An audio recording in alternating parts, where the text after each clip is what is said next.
Apostolic letter of Pope Leo XIV, drawing new maps of hope, following. 3. A living tradition. Christian education is a collective endeavor. No one educates alone. The educational community is a we, where teachers, students, families, administrative and service staff, pastors, and civil society converge to generate life. This we prevents water from stagnating in the swamp of "it has always been done this way," and forces it to flow, to nourish, to irrigate. The foundation remains the same, the person, image of God. Genesis chapter 1 verse 26. Capable of truth, relationship. Therefore, the question of the relationship between faith and reason is not an optional chapter. Religious truth is not only a portion, but a condition of general knowledge. These words of St. John Henry Newman, whom, in the context of the Jubilee of the World of Education, I have the great joy of declaring co-patron of the Church's educational mission, together with St. Thomas Aquinas, are an invitation to renew our commitment to knowledge that is as intellectually responsible and rigorous as it is deeply human. We must also be careful not to fall into the trap of an enlightenment of a fides paired exclusively with ratio. We need to emerge from the shallows by recovering an empathic and open vision, and to understand better how humankind understands itself today in order to develop and deepen our teaching. This is why desire and the heart must not be separated from knowledge.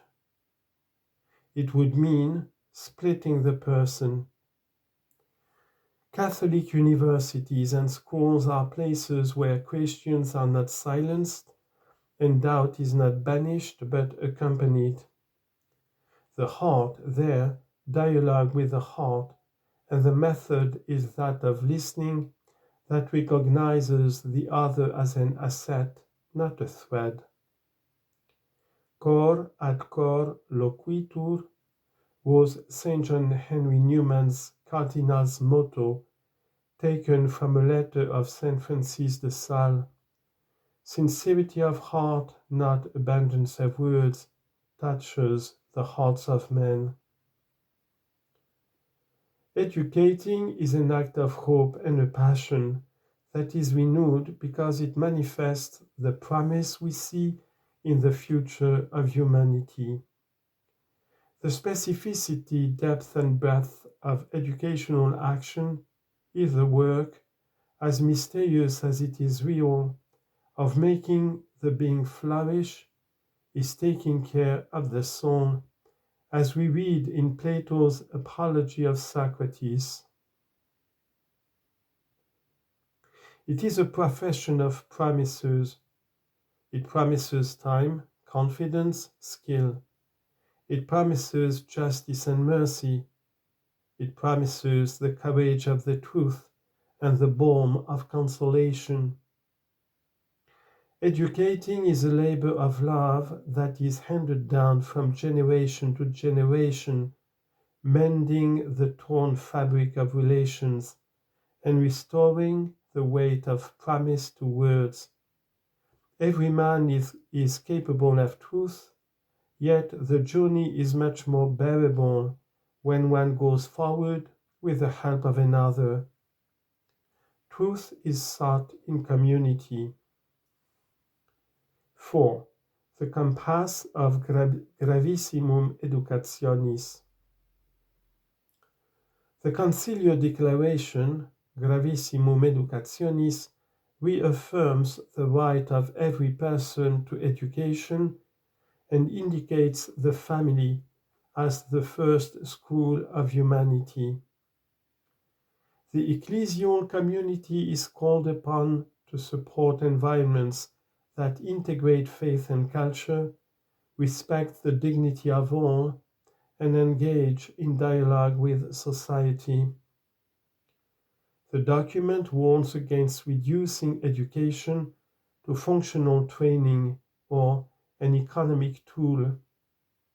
A person is not a skills profile, can't be reduced to a predictable algorithm, but is a face, a story, a vocation. Christian formation embraces the entire person, spiritual, intellectual, emotional, social, physical. It does not pit manual and theoretical skills, science and humanism, technology and conscience against each other.